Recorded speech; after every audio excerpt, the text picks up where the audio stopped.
sebagai dosen pengampu mata kuliah sejarah dakwah karena telah memberikan saya kesempatan dan juga waktu untuk mempresentasikan atau memaparkan materi yang akan saya bahas pada pertemuan kali ini.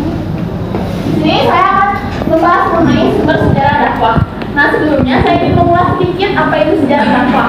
Jadi, sejarah dakwah ini merupakan disiplin ilmu yang nantinya akan mempelajari asal-usul, perkembangan, dan juga bagaimana sih strategi dakwah Nabi pada masanya gitu ya.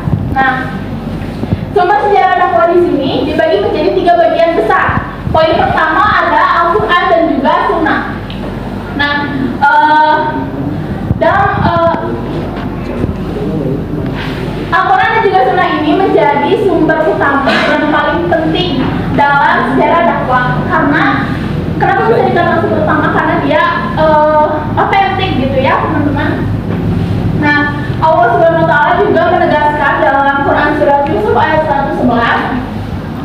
Pada ayat itu Allah menyatakan bahwasanya di dalam Al-Quran ini bukan hanya perintah untuk beribadah, perintah untuk sholat atau berpuasa gitu ya teman-teman, tetapi juga terkandung kisah-kisah di dalamnya, kisah-kisah umat di dalamnya, yang kisah-kisah ini tuh bukan merupakan cerita hayalan, tetapi merupakan data sejarah yang penuh dengan hikmah gitu teman-teman.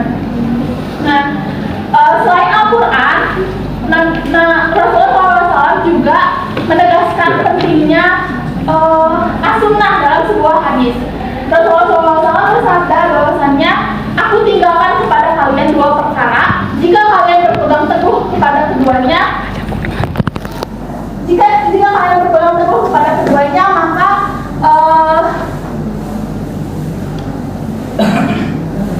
saya ulangi. Rasulullah SAW bersabda bahwasannya, aku tinggalkan kepada kalian 2 perkara. Jika kalian berpegang teguh kepada keduanya, kalian akan terselamatkan dari kesesatan. 2 hal itu adalah Al-Quran dan As-Sunnah. Maka dari itu, Al-Quran di sini bisa menjadikan prinsip dalam berdakwah gitu ya teman-teman. Dan As-Sunnah ini menjadi praktik nyata dalam dakwah Rasulullah SAW. Nah, yang kedua, sumber sejarah dakwah ini bisa dari benda dan tempat bersejarah. Nah, benda-benda dan tempat-tempat bersejarah ini menjadi bukti fisik yang abadi teman-teman. Yang mana contohnya ada Masjid Quba. Masjid Quba ini adalah masjid pertama yang didirikan di Madinah. Yang latar belakangi terbentuknya Masjid Quba ini adalah ketika Nabi Muhammad SAW ini berhijrah dari Mekah ke Madinah, beliau dan para sahabatnya bersinggah di perkampungan bernama Quba. Nah, maka di situ beliau membangun masjid ini bersama para sahabatnya.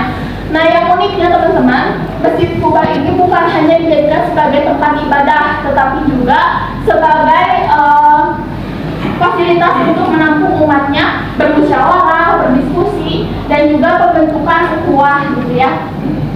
Selain Masjid Quba ada juga Masjid Al-Haram, Masjid Nabawi, ada juga Bukit Uhud dan juga Ka'bah.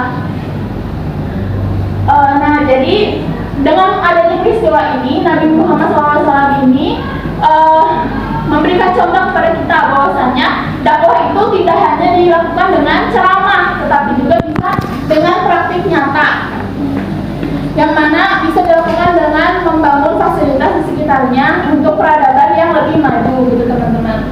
Nah, poin selanjutnya ada pendapat ulama dan ilmuwan sejarah.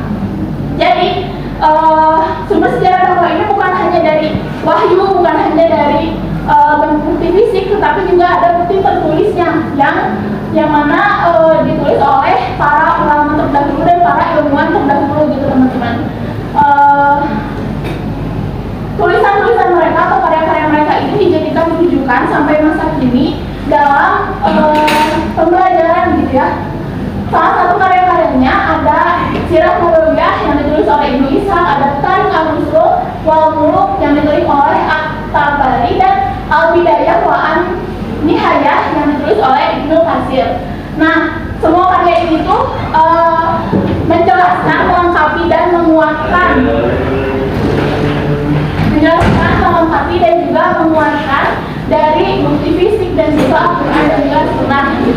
Jadi ini yang menjadikan dakwah itu bisa dipelajari secara ilmiah, begitu teman-teman. Mungkin cukup sekian dari saya. Kurang lebih mohon dimaafkan. Wassalamualaikum warahmatullahi wabarakatuh. Waalaikumsalam.